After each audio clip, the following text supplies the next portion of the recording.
ഏകക്കുട്ടിയുണ്ടല്ലോ, സ്കൂളിൽ വിടുന്ന ഈ ഒരു സമയമാണ് ഞാൻ നല്ല രീതിയിൽ എൻജോയ് ചെയ്തത്. എൻജോയ് ചെയ്തെന്ന് വെച്ചാൽ നല്ല അടികൂടലും ഉണ്ട്.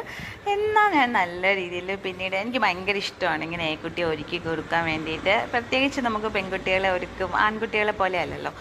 ഏകുട്ടിക്കെന്ന് വെച്ചാൽ ഓരോ നിബന്ധനകളാണ്. മുടി കുറച്ച് ഫ്രണ്ടിലോട്ട് ഇടണം, മുടി കെട്ടുമ്പോൾ അവൾക്ക് നോവാൻ പാടില്ല, എന്നാൽ അവൾ പറയുന്ന രീതിയിലെല്ലാം കെട്ടണം. ഇന്ന് ആദ്യമായിട്ടാണ് രണ്ട് സൈഡും ഇങ്ങനെ ബ്രൈഡ് ചെയ്തിടുന്നത്. അങ്ങനെ നമ്മൾ കുഞ്ഞു മുടിയല്ലേ, ഭയങ്കര പാടാണ്. രാവിലെ എണീറ്റ് ഒരേ നിലവിളി ഇങ്ങനെ കെട്ടിക്കൊടുക്കണമെന്ന്. കെട്ടിക്കൊടുത്തിട്ട് ഇങ്ങനെ കൊച്ചുകുട്ടി ആയതുകൊണ്ട് വലിയ വൃത്തിയോടില്ല, എന്നാലും ഇങ്ങനെ പൊങ്ങി തന്നെയാണ് ഇരിക്കുന്നത്. അവസാനം ആൾക്ക് നല്ല രീതിയിൽ ഇഷ്ടപ്പെട്ടിട്ടുണ്ട്, എനിക്കും ഇഷ്ടപ്പെട്ടു. രസമല്ലേ ഇങ്ങനെ രണ്ട് സൈഡും പിന്നെ ഒരു ക്ലിപ്പൊക്കെ കുത്തി കൊടുത്തിട്ടുണ്ട്. അത് കഴിഞ്ഞിട്ട് ഇന്ന് സ്കൂളിൽ ചെല്ലുമ്പോൾ എല്ലാവരും സുന്ദരിയായെന്ന് പറയൂ എന്നൊക്കെ പറഞ്ഞ് എൻ്റെ അടുത്ത് ഇങ്ങനെ സന്തോഷത്തോടെ പറയുകയാണ്. ഇനി നേരെ സ്കൂളിലേക്ക്.